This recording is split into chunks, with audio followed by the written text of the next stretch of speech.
Hello, and welcome to Turnaround Politics. Today, I will be looking at the 2020 presidential election while filling in an electoral college map to see who the next president of the United States will be. As you can see, I've already filled in states that are deemed safe for either of the candidates. Joe Biden currently has 212 that are deemed safe versus Donald Trump's 115. They have the same number of states. However, Joe Biden is leading in more populated areas, which leads him to have such a great lead. So let's look at the states that really matter in this upcoming election, the toss up states. And let's start with Minnesota. Minnesota is currently leading Joe Biden with a +7. It's a safe lead for him, and it will probably go to him come November 3rd. Minnesota has become more liberal over time, and it will probably stay that way. Wisconsin is currently leading towards Joe Biden with a +6.5, another 10 votes for him, a much needed 10 votes. Hillary Clinton struggled in this area back in 2016, and it's an area that Joe Biden currently has a good lead in with a 6.5, and Michigan with a 6.7, a state that Hillary Clinton lost that Joe Biden desperately needed for this election. As I said, he's leading by a +6.7. It's a good lead and well outside the margin of error of the polling. Now let's move on down to Ohio. Ohio is a much closer race with Joe Biden leading by just by a 2.3. It's definitely a state that can go either way at this point. However, with Donald Trump over time, I do think he will do better in the polling. Also, this is within the margin of error. And with last election, a lot of the polling was leading towards Hillary Clinton, but the margin of error did play a huge factor in what the outcome actually was. A lot of polling done did not actually represent what was in the state. I think Ohio might be this way come 2020, and I do think that it might go towards Donald Trump. Now let's move over to Iowa. Iowa is still leading Trump +1.7, and I think that lead will only grow. Joe Biden won't spend time there, won't spend money there. It's a very small state. In Missouri, he's leading by +6.4, so it's a pretty safe state for Donald Trump. That lead will grow, and I do think Missouri is going to be closer to a +10 for Donald Trump, and it's not big enough, and it's not flippable enough for Joe Biden to spend time and money there. Now let's move over to Pennsylvania. Whoever wins Pennsylvania will probably win this election, in my opinion. Currently, Pennsylvania is leading Joe Biden by +6.4, and I don't see that lead shrinking enough that Donald Trump will overtake it. So I do think Donald Trump will lose Pennsylvania come November 3rd, and Joe Biden will win, and I think that's a very important state to win because he only needs 2 more votes to get to 270. And if we look over to New Hampshire, which is 4, and he is currently leading by a +9.3, a huge lead. Also, not a state that Donald Trump would spend time and money in because it's so small and it's not worth it to them spend time and money there. So I do think that will go to Joe Biden, putting him over the edge that he needed to get to 270. He currently has 272 with my prediction. Now let's get out 2 electoral college votes that are more interesting with states that can flip or split their vote come November 3rd. And one of those states will split their vote. Maine's 2nd congressional district is leaning Donald Trump this election. However, Nebraska is leaning Trump. All 5 of the electoral college votes in Nebraska will probably go to Joe Biden. Now let's go down to North Carolina. North Carolina is historically a toss-up state, and it's currently leading Trump by a +0.6, less than 1%. So it definitely is a state that can go either way. Joe Biden might spend time and money there. It is a state that's very close, and it's worth quite a few electoral college votes.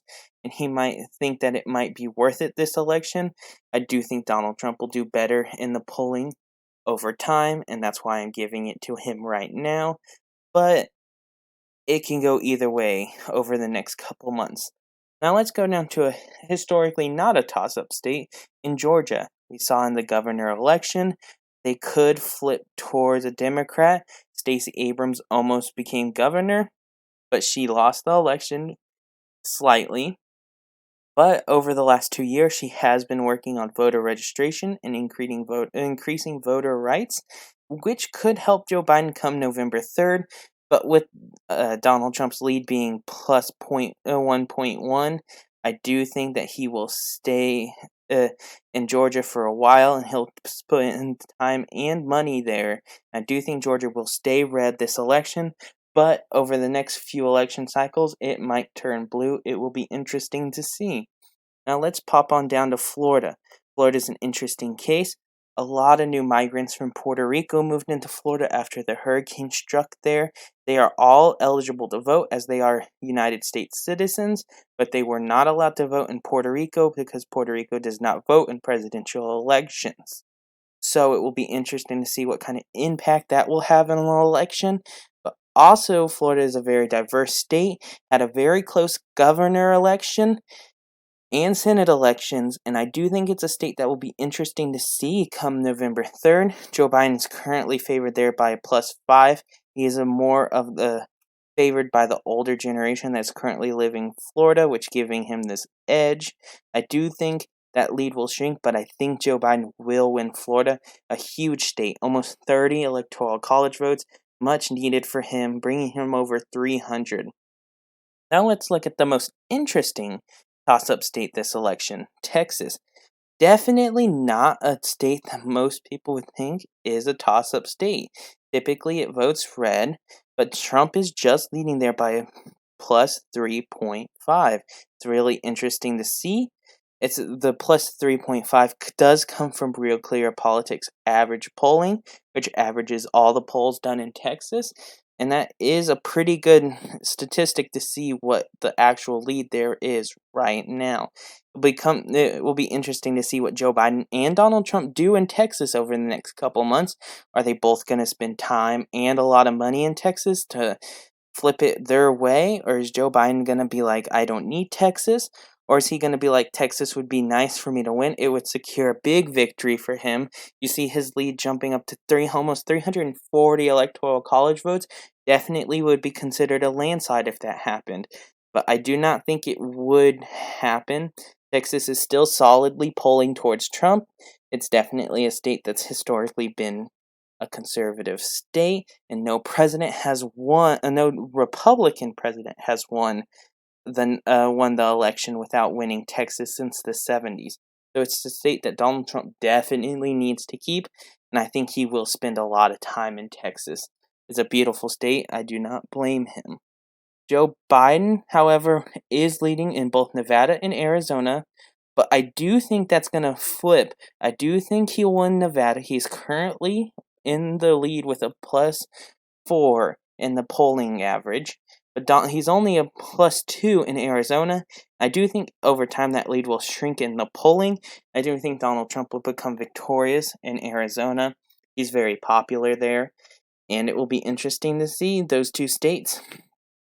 Most of this election it will be decided really early November 3rd, which most of the votes coming that are toss-up states are on the East Coast and in the Eastern time zone. So it will be very early for the West Coast to know who's the next president going to be. But I do think it's going to be Joe Biden with 307 electoral college votes versus Donald Trump's 231. The popular vote might be very close, or it could be a significant jump. But the electoral college votes will probably be around 300 for Joe Biden and around 230 for Donald Trump. Thank you for watching. Please like and subscribe, and I'll see you in the next video.